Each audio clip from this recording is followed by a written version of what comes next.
Now I showed you some ways to think about playing scales and developing the right hand.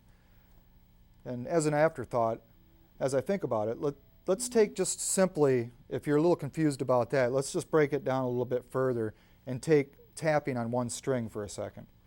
Now if we took, again, the notes that are within the C major scale, and just to give you the basic idea of the tapping, in case you weren't familiar with the idea, what I'm doing is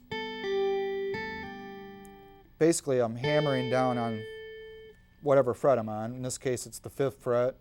And if you're tapping with two hands together like this, you can get like a triplet.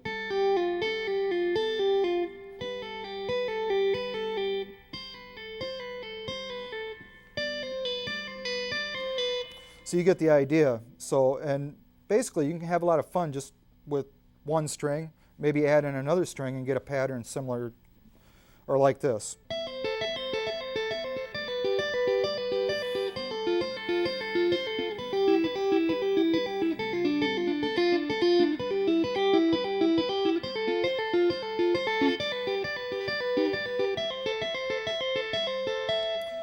And it's very Bach-like, and I think initially an idea I got to develop these kind of ideas was listening to like Bach preludes and working on that in the past.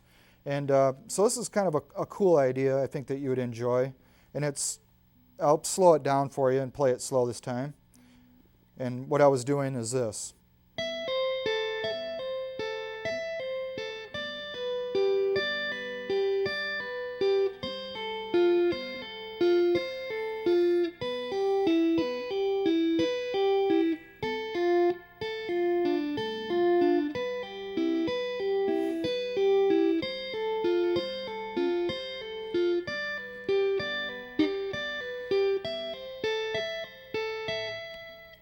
You know, a little more up the tempo.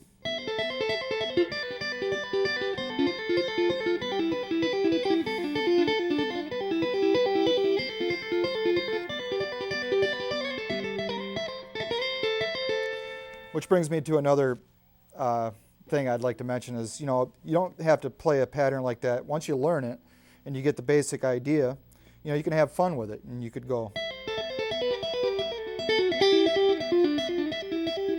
you know, anywhere really.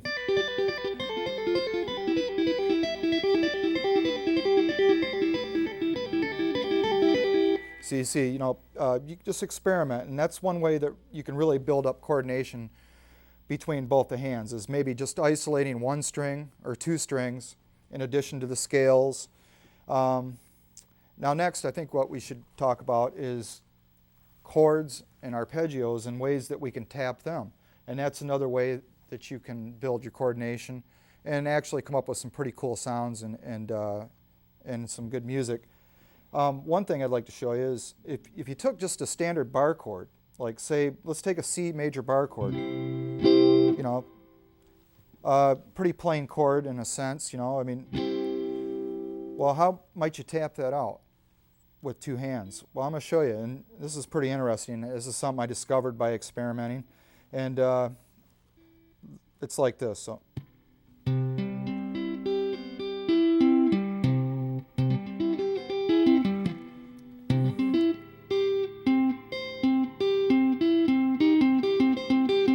mean, there's so many different variations possible that, you know, just that one chord, you know, and it's pretty interesting. You could do it like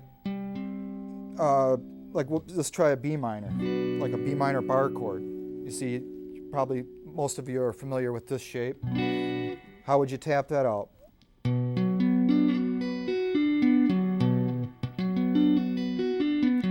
So there's a way you can approach that.